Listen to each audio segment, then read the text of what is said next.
जय हिमालय जय भारत। हिमालय लोग यूट्यूब चैनल में आपका स्वागत है और मैं हूं डॉक्टर हरीश चंद्र लखेड़ा। अभी आपने एक वीडियो बैजू की बामणी देखी होगी और उसमें ये कथा है और ये इतिहास की जो किताबें हैं और प्रसिद्ध लेखकों ने भी उसका उल्लेख किया है कि किस तरह गढ़ नरेश प्रद्युम्न शाह के ज़माने में खंडूड़ी और डोभाल जो उनके मंत्री पद में थे वे आपस में लड़ते थे और एक दूसरे की हत्या करने में लगे थे। ये जो षड्यंत्र हो रहा था राज दरबार में, उसके कारण गोरखों को आक्रमण करने का मौका मिल गया था। परंतु यही कथा एक दूसरे तरीके से भी कही जाती है और इस कथा में जो ऐतिहासिकता कम है बल्कि यह लोक गाथा जैसी बन गई है। फिर भी मैं इसका उल्लेख करूंगा और बाद में बताऊंगा कि यह किस ऐतिहासिक कथा नहीं है। यह कथा मुझे गुरुकुल कांगड़ी हरिद्वार से विनोद नौटियाल जी ने भेजी है। इस तरह की लोक गाथाएं या लोक कथाएं या और भी जो जानकारी यदि आपके पास है तो आप मुझे भी भेज सकते हैं और यदि वो लगा कि वो उसकी वीडियो बन सकती है तो मैं अवश्य बनाऊंगा और आपका सारा क्रेडिट उसी व्यक्ति को दिया जाएगा जो मुझे भेजेगा। तो विनोद नौटियाल जी ने भेजी है, उस कथा को मैं आपको सुनाता हूँ। ये कथा है खंडूड़ी और घंडूड़ी।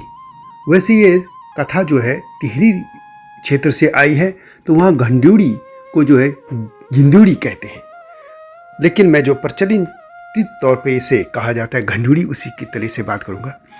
कथा यह है कि ये 17वीं शताब्दी की बात है और तब जो गढ़ नरेश के जो वहाँ से रिश्ते उनके नेपाल नरेश के यहाँ से भी होते थे।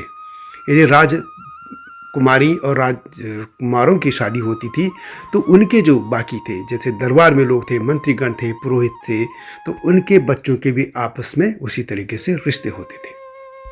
तो जैसा मैंने कहा कि 7वीं शताब्दी की बात है, जो गढ़ नरेश थे उनके यहाँ से जो कोई रिश्ता था वो नेपाल नरेश के यहाँ भी था। जब राजकुमार राजकुमारियों का विवाह था तो उसी दौरान यहाँ के जो पुरोहित थे, उनके मंत्री थे, उनके भी बच्चों की शादियाँ नेपाल के राजपुरोहित से हुई थी। तो ये कहा जाता है कि यहाँ के खंडूड़ी जो पुरोहित थे उनकी जो वधू थी वो नेपाल के राजा दो थे उनकी बेटी थी। इस कथा के अनुसार राजपुरोहित के लिए खंडूड़ी, डिमरी, नौटियाली आदि ब्राह्मणों में संघर्ष और प्रतिस्पर्धा चलती रहती थी। इस प्रतिस्पर्धा के दौरान राजपुरोहित की गद्दी पर खंडूड़ी विराजमान थे। तो इस तरह डिमरी व नौटियाल व जो अन्य लोग थे उन्होंने उस खंडूड़ी को वहाँ से हटाने का षड्यंत्र रचा। चूँकि बहुत पावरफुल थे तो वो हटाने में सक्षम नहीं हो रहे थे। तो इन जो बाकी जो पंडित थे उन्होंने एक साजिश रची। उन्होंने राजा से कहा कि ये जो घंडूड़ी या गिंदूड़ी जो है, जो छोटा सा एक पक्षी होता है जो घर आंगन में दिख जाए, जिसको हम गौरैया कहते हैं, उसको लेकर कहा कि इस देश में बहुत ज़्यादा ये घंडूड़ी हो गई हैं और ये पूरे अन्न को चट कर जाते हैं, इसलिए अन्न की कमी हो जाती है, इसलिए इनको मार लेना चाहिए। चूँकि उन्हीं दिनों भीषण अकाल भी पड़ा था तो राजा भी उनकी बातों में आ गया और उन्होंने एक आदेश निकाला और जिसमें ये कहा था कि इन घंडूड़ी को मार दिया जाए। बाकी जो ये पुरोहित थे, जो डिमरी और नौटियाल जो ब्राह्मण थे, उन्होंने उस राजपत्र में घिंडूड़ी यानी घंडूड़ी की जगह खंडूड़ी कर दिया और इसके बाद जब राज आदेश निकला तो वो जो पुरोहित थे उनकी हत्या कर दी गई, जो खंडूड़ी थे। जब हत्या कर दी गई तो यह बात पूरे गढ़ देश में फैल गई। इससे राजा को बड़ी मुश्किल से यह बात दबानी पड़ी, क्योंकि आखिरकार गलती तो उनकी थी, क्योंकि एक राजा के शासनादेश पे दूसरा शब्द लिख दिया जाए और किसी पुरोहित की हत्या कर दी जाए तो ये मुश्किल था। ये जो कथा कहती है उसके अनुसार है, ये कोई ऐतिहासिक तथ्य नहीं है। जो खंडूड़ी थे उनकी पत्नी को जब ये पता चला और वो नेपाल के जो नरेश थे उनके पुरोहित की बेटी थी तो वो बहुत दुखी हुई। उन्हें किसी तरह राजा से अनुरोध किया कि वो अपने मायके जाना चाहती है और अंततः उसको उसे अनुमति दे दी गई और वो नेपाल चली गई। नेपाल ने उसने अपने पिता को ये ऐसी घटना का जिक्र किया तो राजा को भी ये बात बताई गई, पुरोहित ने बताई तो राजा बहुत क्रोधित हो गया, जो नरेश थे वहाँ के नेपाल के, और उन्होंने गढ़वाल पर आक्रमण कर दिया और इसके बाद वो कब्जा गढ़वाल पर हो गया। चूँकि ये कहते हैं कि उन्हीं दिनों अकाल भी पड़ा था, ये जो है 1802-3 के आसपास, और उसी दौरान ये हमला हुआ था और इस तरह गढ़वाल गोरखों के नियंत्रण में आ गया। अब ये जो है एक गाथा जो है, लोक गाथा, या जिस तरीके हम कहते हैं कि एक अफवाह जैसी बात होती है, वही इसी तरह की लगती है। क्योंकि एक तो ये सत्य ये है, दो बातें। पहला तो ये कि जो गंडूड़ी को मारने का इस तरह का कभी आदेश किसी भी राजतंत्र में ऐसा नहीं हुआ कि किसी पक्षी को मारने का।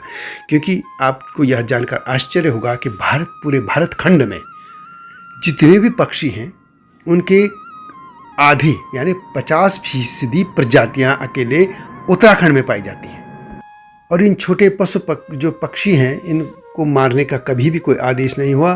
और इसी वजह से आप बहुत से पक्षी हैं। हाँ, ये जरूर है कि जब गोरखा शासन हुआ था तो गोरखाली सैनिक इन पक्षियों को मार के खा जाते थे। इसी तरह कि ये जो गंडूड़ी और खंडूड़ी, इस तरह का ये हो ही नहीं सकता कि राजा ने जो लिखा और वो जो पुरोहित है इस तरीके का कोई शब्द बदल दे, गंडूड़ी और खंडूड़ी।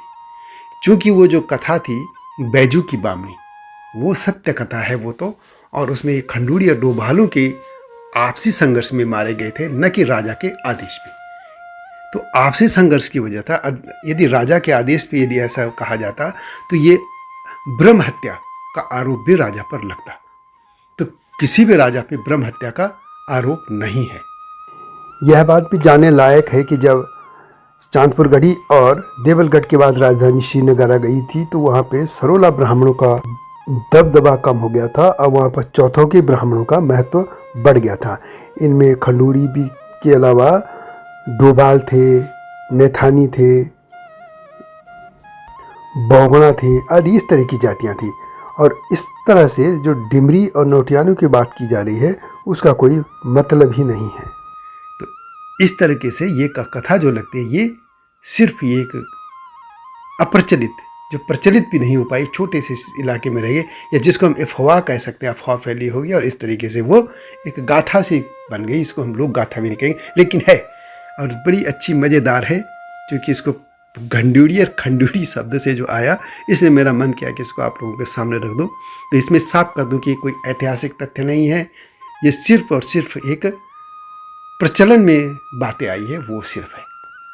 आप इसका आनंद उठाइए, बस ये इसको सिर्फ सुनने तक सीमित रहिए, इसके ऐतिहासिकता से कोई मतलब नहीं। तो इस तरह की गाथाएं आपके पास भी हैं तो अवश्य दीजिएगा। अगली वीडियो की प्रतीक्षा कीजिए, लेकिन उससे पहले हिमालय लोक चैनल को लाइक और सब्सक्राइब करना न भूलना। आप जानते हैं कि हिमालय क्षेत्र के इतिहास, लोक भाषा, संस्कृति, कला, संगीत, धरोहर आदि को देश दुनिया के सामने रखने के लिए, वो भी इस नई जो मीडिया है उसके माध्यम से, इसके रखने के मिशन पर मैं काम कर रहा हूँ। आपसे आग्रह है कि इस चैनल को सब्सक्राइब करके मेरे इस मिशन में शामिल होइएगा। अगली वीडियो की प्रतीक्षा कीजिए। तब तक जय हिमालय, जय भारत।